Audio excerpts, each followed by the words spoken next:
আসসালামু আলাইকুম। আমি মোহাম্মদ শাহরিয়ারুল্লাহ, সহকারী শিক্ষক, জামিলা বাজার আসমুদ্দিয়া স্কুল অ্যান্ড কলেজ। করোনার এই দুর্যোগের কারণে তোমাদের বিদ্যালয় বন্ধ রয়েছে, যার কারণে তোমাদের লেখাপড়ায় ঘাটতির সৃষ্টি হয়েছে। এই ঘাটতি কিছুটা কমানোর জন্য আমরা তোমাদের জন্য অনলাইন ক্লাসের ব্যবস্থা করেছি। আজ আমি তোমাদেরকে অনলাইন ক্লাসে ফিনান্স ও ব্যাংকিংয়ের তৃতীয় অধ্যায়ে ভবিষ্যৎ মূল্য নির্ণয় শেখাব। আমাদের আজকের পাঠের বিষয় ভবিষ্যৎ মূল্য নির্ণয়। সুপ্রিয় শিক্ষার্থীরা, আমাদেরকে মনে রাখতে হবে এই ভবিষ্যৎ মূল্য নির্ণয় শেখার জন্য আমাদের কিছু সূত্র জানা দরকার, যেগুলো আমরা আগেই জেনেছি। এই সূত্রগুলো ভবিষ্যৎ মূল্য নির্ণয় করার জন্য আমাদের দুটো সূত্র জানার দরকার আছে, যে দুটো সূত্র আমরা আগেই শিখেছি। এখন আমি তোমাদেরকে উদাহরণের অঙ্কের মাধ্যমে দেখাবো যে কিভাবে ভবিষ্যৎ মূল্য নির্ণয় করতে হয়। দুইটা উদাহরণের মাধ্যমে এটা দেখাবো। প্রথমে আমরা দেখি যে একটা শতকরা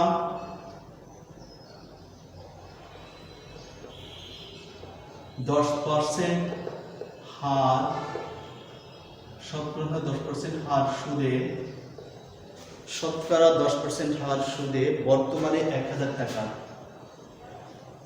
বর্তমানে 1000 টাকা, বর্তমানে 1000 টাকা 4 বছর পরের ভবিষ্যৎ মূল্য কত হবে? 4 বছর পরের ভবিষ্যৎ মূল্য কত হবে?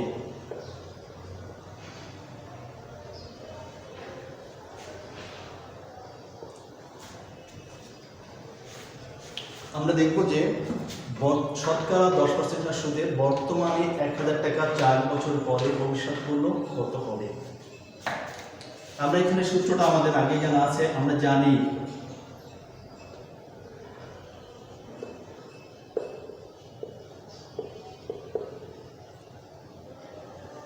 ভবিষ্যৎ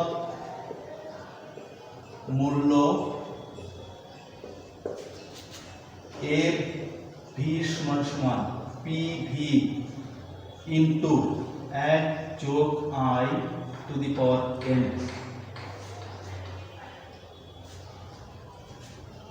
এটা হচ্ছে ভবিষ্যৎ মূল্য নির্ণয়ের সূত্র। ভবিষ্যৎ মূল্য এফ ভি সমান সমান পিভি ইন্টু 1 যোগ I to the power n। এখানে বর্তমান মূল্য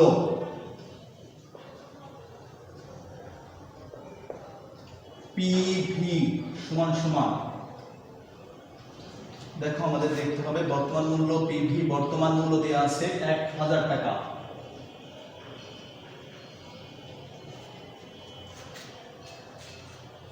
সুদের হার আই সমান সমান, সুদের হার আমাদের দেওয়া আছে 10%। এখানে মা দিয়ে আমরা একটু ভেঙে নিতে পারি, 0.10, 10% অর্থাৎ 10কে 100 দিয়ে ভাগ দিলে 0.10 হয়। আর এখানে মেয়াদ n সমান সমান, মেয়াদ আমাদের দেওয়া আছে দেখো 4 বছর।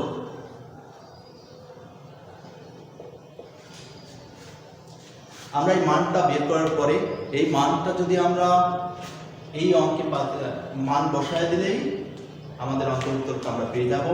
এখানে আমরা মান বসাই, তাহলে এফ ভি সমান সমান পিভি, আমাদের পিভি আছে এখানে আমরা পাইছি 1000 টাকা, 1 প্লাস আই সুদের হার আছে 0.10 মেয়াদ আছে 4 বছর, অর্থাৎ 1000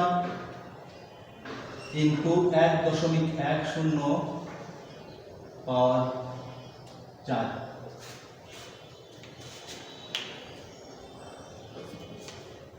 একের সাথে 1.10 যোগ করলে এটা হয়। এরপরে আমরা ক্যালকুলেটর ইউজ করব 1.10। সায়েন্টিফিক ক্যালকুলেটরে তোমাদের দেখতে হবে এখানে পাওয়ার চিহ্নে চাপতে হয়। পাওয়ার চিহ্নটা এরকম থাকে, এরকম এই পাওয়ার চিহ্নে চাপতে হয়। এটা 1.10 পাতাবো, এরপরে পাওয়ার চাপবো, এরপরে 4 চাপবো, এরপর ইজিকল টু দিব। তাহলে আমাদের হবে এরকম 1000 গুণিত, এটা করলে হবে আছে 1.4641। এরপরে আমরা 1000 এর সাথে এটা গুণ করব। গুণ করলে আমাদের হয় হচ্ছে 1464.1। তাহলে আমাদের এখানে আমরা যে ভবিষ্যৎ মূল্য নির্ণয় করলাম এটা হচ্ছে 1464.1। তার মানে 4 বছর পরের 1000 টাকা 4 বছর পরের মূল্য হবে 1464.1। সুপ্রিয় শিক্ষার্থী, আমাদের এই সূত্রটা আবার কোনো সময় এই সূত্রটা আমরা সেই সময় প্রয়োগ করব যখন দেখা যাবে যে আমাদের বছরে একবার চক্রবৃদ্ধি সংখ্যা থাকে। বছরে যদি একবারের অধিক চক্রবৃদ্ধি সংখ্যা থাকে তাহলে আমাদেরকে অন্য আরেকটি সূত্র ব্যবহার করতে হবে। সেই সূত্রটা আমি এখন তোমাদের দেখাবো।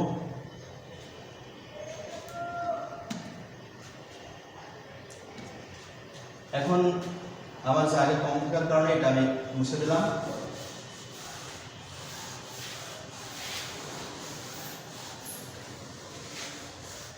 আর একটা উদাহরণের মাধ্যমে তোমাদের বছরে একাধিকবার চক্রবৃদ্ধি সংখ্যা থাকলে কিভাবে নির্ণয় করবা তা আমি দেখাবো।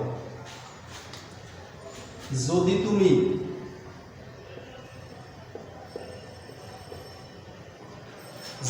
তুমি 12% হার মাসিক চক্র বৃদ্ধি, যদি তুমি 12% হার মাসিক চক্রবৃদ্ধি সুদে 20,000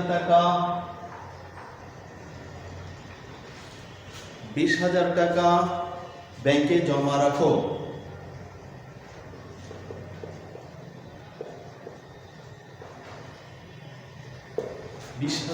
ব্যাংকে জমা রাখো, 5 বছর পর তুমি কত টাকা পাবে?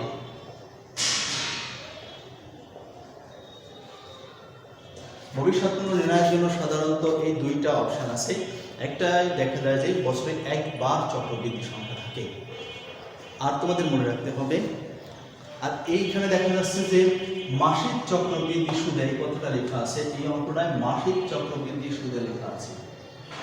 এখানে মাসিক চক্রবৃদ্ধি সুদ বলতে মাসে একবার চক্রবৃদ্ধি হয়, তার মানে বছরে 12 বার চক্রবৃদ্ধি হয়। এই জন্য এইটার ক্ষেত্রে প্রথম সূত্রটা ব্যবহার করা যাবে না, আমরা দ্বিতীয় সূত্রটা ব্যবহার করব। আমরা একটু সূত্রটা দেখি। আমরা জানি ভবিষ্যৎ মূল্য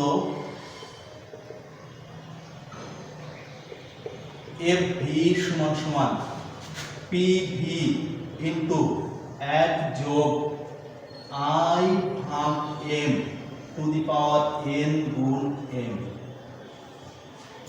আমরা সবাই খেয়াল করি, এখানে সেম একটা জিনিস আমাদের মনে রাখতে হবে, যদি বছরে একাধিকবার চক্রবৃদ্ধি সংখ্যা থাকে সেক্ষেত্রে আমাদেরকে আইকে বছরের চক্রবৃদ্ধি সংখ্যা দ্বারা ভাগ দিতে হবে এবং এনকে চক্রবৃদ্ধি সংখ্যা এম দিয়ে গুণ দিতে হবে। এম হচ্ছে এখানে বছরের চক্রবৃদ্ধি সংখ্যা, বছরে যদি একবার চক্রবৃদ্ধি হয় তাহলে এম এর আর কোনো দরকার নেই, সেই ক্ষেত্রে আগের সূত্রটা ব্যবহার করতে পারবো। কিন্তু যদি বার্ষিক চক্রবৃদ্ধি না হয়ে মাসিক চক্রবৃদ্ধি অথবা 2 মাস অন্তর চক্রবৃদ্ধি অথবা 3 মাস অন্তর চক্রবৃদ্ধি অথবা 4 মাস অন্তর চক্রবৃদ্ধি অথবা 6 মাস অন্তর চক্রবৃদ্ধি হয়, তাহলে আমরা এই সূত্রটা ব্যবহার করব। এই অঙ্কটায় মাসিক চক্রবৃদ্ধি থাকার কারণে এই সূত্রটা আমরা প্রয়োগ করছি। তাহলে এখানে আমরা দেখি, এখানে আগের মতোই বর্তমান মূল্য পিভি সমান সমান, আমাদের বর্তমান মূল্য কত টাকা দেওয়া আছে আমরা দেখি 20,000 টাকা।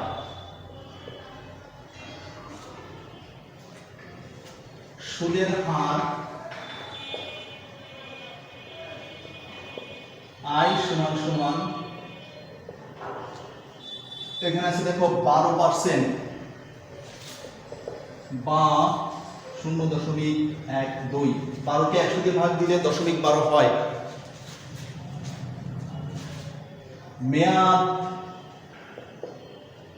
এন সমান সমান, দেখো আমরা মেয়াদটা দেখি এখানে 5 বছর আছে, 5 বছর। বছরে চক্র বৃদ্ধি সংখ্যা এম সমান সমান, বছরের চক্রবৃদ্ধি সংখ্যা এম সমান সমান 12 বার। আমাদের মনে রাখতে হবে মাসিক চক্রবৃদ্ধি সংখ্যা থাকলে সেক্ষেত্রে আমাদের মনে রাখতে হবে মাসিক চক্রবৃদ্ধি সংখ্যা থাকলে সেক্ষেত্রে মাসে 1 বার চক্রবৃদ্ধি হয়, তার মানে বছরে 12 বার চক্রবৃদ্ধি হয়। যেমন যদি 2 বার অন্তর থাকে তাহলে বছরে হয় 6 বার, আর যদি 3 মাস অন্তর হয় বছরে হয় 4 বার, অর্থাৎ 3 মাসে 1 বার চক্রবৃদ্ধি। আর যদি 4 মাস অন্তর হয় বছরে হবে 3 বার, আর যদি 6 মাস অন্তর হয় বছরে হবে 2 বার। এখন আমরা এই মানটা এখানে পাঠাই দিই, দেখি এফ ভি সমান সমান বর্তমান মূল্য পিভি আছে 20,000 টাকা ইন্টু 1 যোগ আই আছে 0.12 ভাগ এম আছে এখানে বছরের চক্রবৃদ্ধি সংখ্যা 12, পাওয়ার আছে 5 গুণ 12, এন আছে 5 আর এম আছে 12, অর্থাৎ এফ ভি সমান সমান এফ ভি সমান সমান আমরা দেখি এবার 20,000 ইন্টু 1 যোগ 0.12কে 12 দিয়ে ভাগ দিলে হয় 0.01 পাওয়ার 60, 5 সাথে 12 গুণ 60। এফ ভি সমান সমান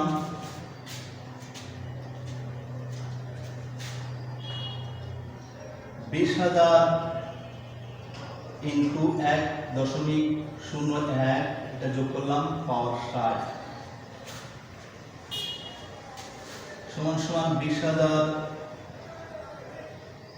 গুণ, এখানে ঠিক আগের মতো আমরা 1.01 কে পাওয়ার দেব 60 ইকুয়াল টু 1.01 কে পাওয়ার দেব, তাহলে হয় আমাদের 1.8696। এবার এটা গুণ করি আমরা,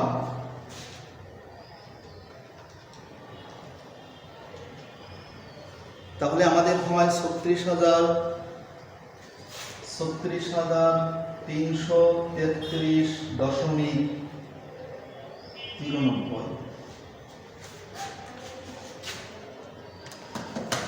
সুপ্রিয় শিক্ষার্থীরা, আমাদেরকে দেখতে হবে এই অঙ্কটা কোন সূত্রটা কোন জায়গায় প্রয়োগ করবো, এটাই হচ্ছে আমাদের এখানে জটিল বিষয়। যেটা হচ্ছে আমরা দেখলাম আগের অঙ্কটায় আমরা যে সূত্রটা প্রয়োগ করেছিলাম এখানে এম ছিল না, এটা এম আছে। এম হচ্ছে বছরের চক্রবৃদ্ধি সংখ্যা, বছরে 1 বারের বেশি চক্রবৃদ্ধি সংখ্যা থাকলে আমরা এম ব্যবহার করবো, এটা ধরে নেব। এখন আমরা একটি সৃজনশীল প্রশ্নের মাধ্যমে দেখি যে সৃজনশীল প্রশ্ন কেমন হতে পারে ভবিষ্যৎ মূল্য নির্ণয়।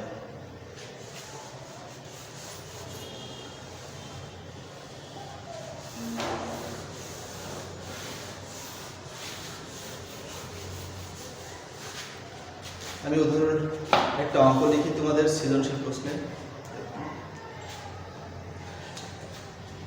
মিস্টার রাজীব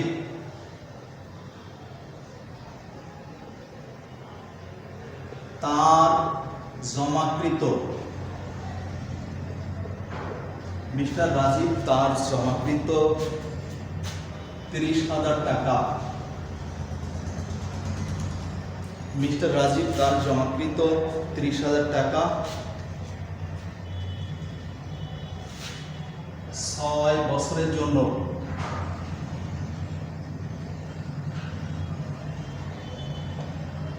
ব্যাংকে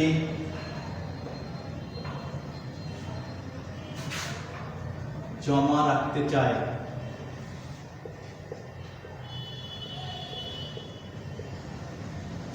মিস্টার রাজীব তার জমাকৃত 20,000 টাকা 6 বছরের জন্য ব্যাংকে জমা রাখতে চায়।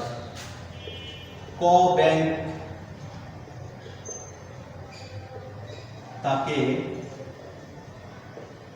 তাকে বার্ষিক 10% হার সুদের প্রস্তাব দিয়েছে।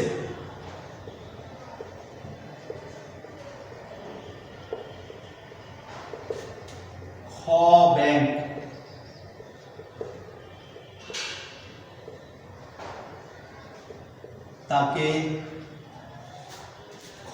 তাকে 9% হারে 2 মাস অন্তর চক্রবৃদ্ধি সুদের প্রস্তাব দিয়েছে।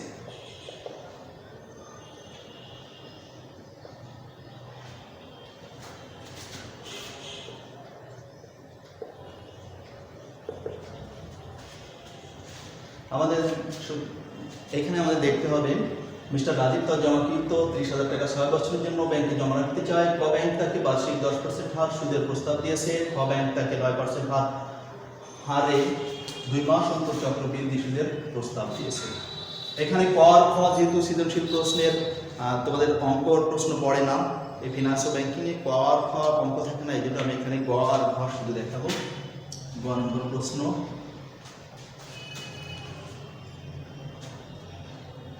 মেয়াদ শেষে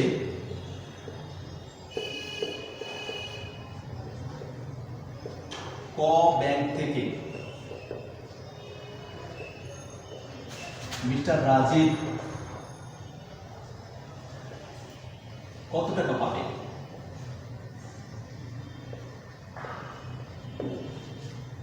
খ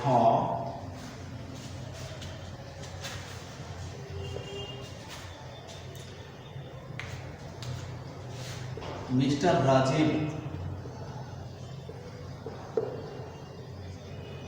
কোন ব্যাংকে জমা রাখবে? মতামত দাও।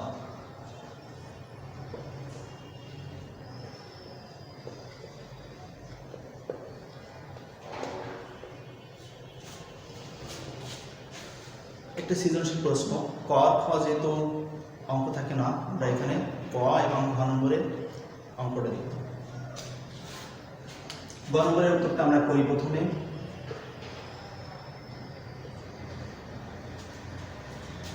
গ নম্বর বলছে মেয়াদ শেষে ক ব্যাংক থেকে মিস্টার রাজীব কত টাকা পাবে। এখানে আমাদের তাহলে শুধুমাত্র ক ব্যাংকের কি কি আছে সেগুলো দেখবো। ক ব্যাংকে দেখতে হবে মিস্টার রাজীব তার জমাকৃত 30,000 টাকা 6 বছরের জন্য ব্যাংকে জমা রাখতে চায়। ক ব্যাংক তাকে বার্ষিক 10% হার সুদের প্রস্তাব দিয়েছে। ক ব্যাংক।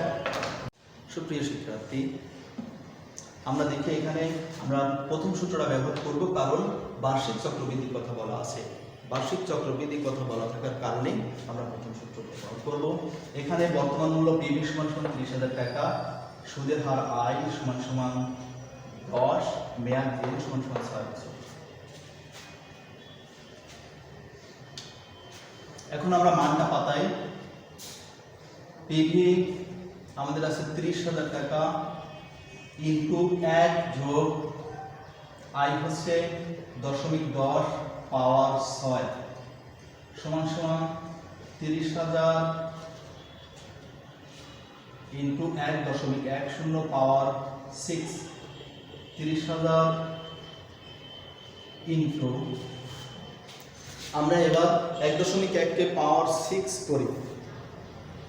পাওয়ার 6 করলে আমাদের হয় 1.77 1561। এখন 30,000 এর সাথে এটা গুণ করি আমরা, গুণ করলে হয় 53,146 53,146.83। অর্থাৎ আমাদেরকে মনে রাখতে হবে আমরা যদি ক ব্যাংকে জমা রাখি তাহলে ক ব্যাংক থেকে 53,000 মেয়াদ শেষে 53,146.83 টাকা পাওয়া যাবে।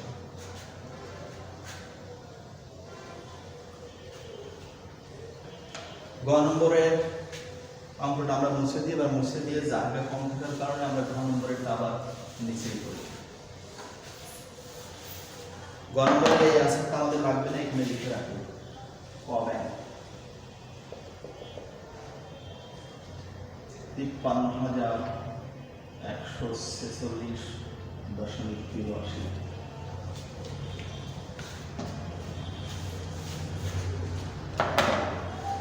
ঘ নম্বরে দেখি আমরা, ঘ নম্বরে আছে বলেছে যে রাজীব কোন ব্যাংকে জমা রাখবে। এই জন্য আমরা প্রথমে আছে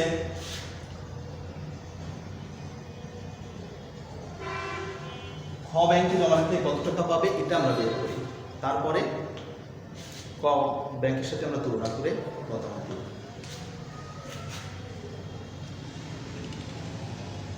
আমরা জানি ভবিষ্যৎ মূল্য এফ ভি সমান সমান পি ভি ইন্টু 1 যোগ, এখানে দেখতে হবে আমাদের এরপরে এম আসবে কিনা। এখানে 2 মাস অন্তর চক্রবৃদ্ধির কথা বলেছে, এর জন্য এখানে আই ভাগ এম হবে, মেয়াদ এন গুণ এম এটা আসবে। যদি 2 মাস অন্তর চক্রবৃদ্ধির কথা না বলা থাকতো তাহলে আসতো না। আমরা এখানে দেখি, এখানে বর্তমান মূল্য P V is equal to 30,000 টাকা, যে টাকা জমা রাখছে সুদের হার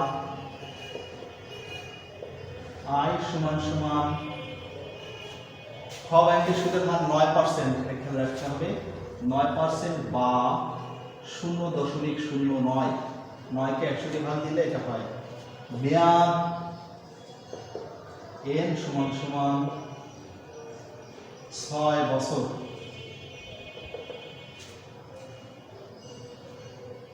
বছরের চক্রবৃদ্ধি সংখ্যা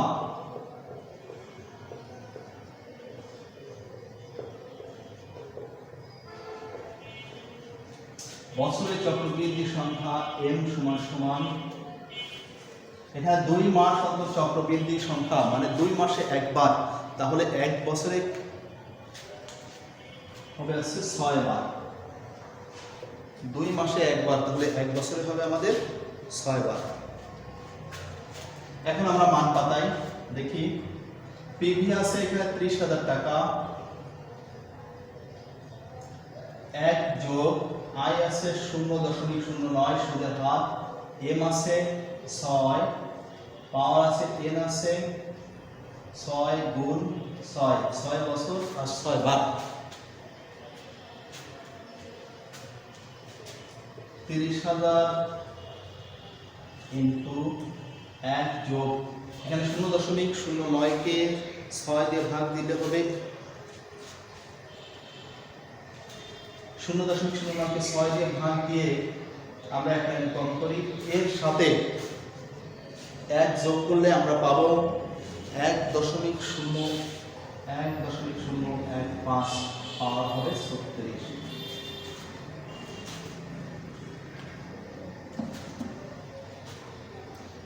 এখন আমরা 30,000 ইন্টু এই 1.015 কে পাওয়ার 36 করলে আমাদের হয় 1.09139 709139 এরপরে আমরা এটা গুণ করি, গুণ করলে পাবো হচ্ছে 51,274.19 51,274.19 টাকা। অর্থাৎ আমাদের খেয়াল রাখতে হবে, আমরা যদি খ ব্যাংকে জমা রাখি তাহলে 9% হারে 2 মাস অন্তর চক্রবৃদ্ধি সুদে আমরা মেয়াদ শেষে পাবো হচ্ছে 51,274.19 টাকা। এরপরে আমাদের দেখতে হবে, আমরা এখানে আগে লিখে রাখছিলাম, আমরা গ ব্যাংক থেকে গ হতে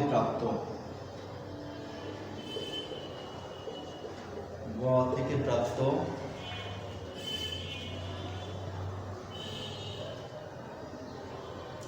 ক ব্যাংকে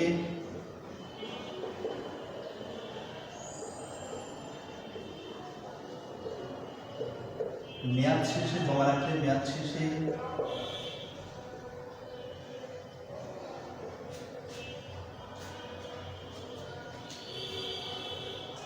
53,146.83 টাকা পাওয়া যাবে।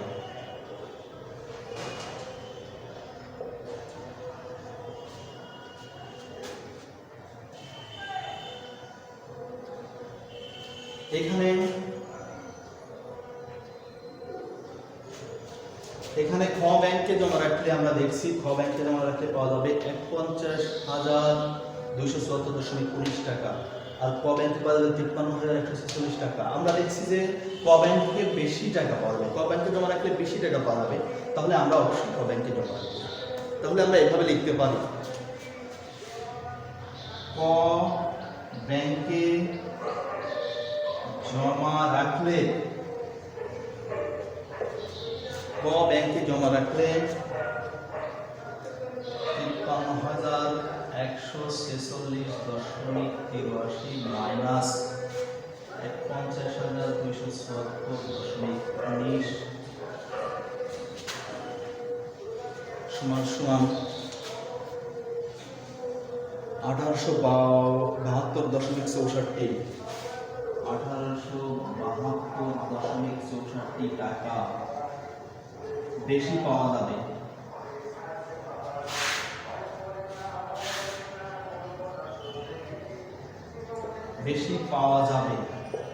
অর্থাৎ ক ব্যাংকে জমা রাখলে আমরা দেখছি, এখানে ক ব্যাংকে জমা রাখলে 1872.64 টাকা বেশি পাওয়া যাবে। অতএব আমি মনে করি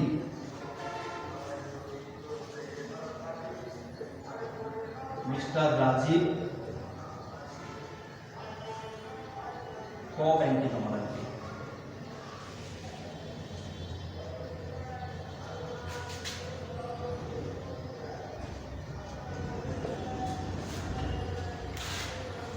সবাই দেখি, এখানে প্রথম সূত্রটা আমরা ব্যবহার করেছিলাম। প্রথম সূত্রটা এখানে কারণ ব্যবহার করার একটা কারণ ছিল যে তখন বার্ষিক সুদের কথা বলা হয়েছিল, বার্ষিক 10% হার সুদে। আর দ্বিতীয়টা আমরা ব্যবহার করেছি এম আসছে এখানে, কারণ এখানে আছে 9% হারে 2 মাস অন্তর চক্রবৃদ্ধি সুদের কথা বলা আছে, এই জন্য আমরা এটা ব্যবহার করছি। ক ব্যাংকে জমা রাখলে আমাদের দেখা যাচ্ছে আমরা পাতাম 53,146.83 টাকা। খ ব্যাংকে জমা রাখলে আমরা পাচ্ছি 51,274.19 টাকা। এখানে দেখা যাচ্ছে যে ক ব্যাংকে জমা রাখলে এত টাকা বেশি পাওয়া যাবে, অর্থাৎ ক ব্যাংকে জমা রাখাই লাভজনক। এই জন্য মিস্টার রাজীব আজকের অনলাইন ক্লাসে আবারও সবাইকে ধন্যবাদ জানিয়ে আজকের মতো এখানেই শেষ করছি। আসসালামু আলাইকুম।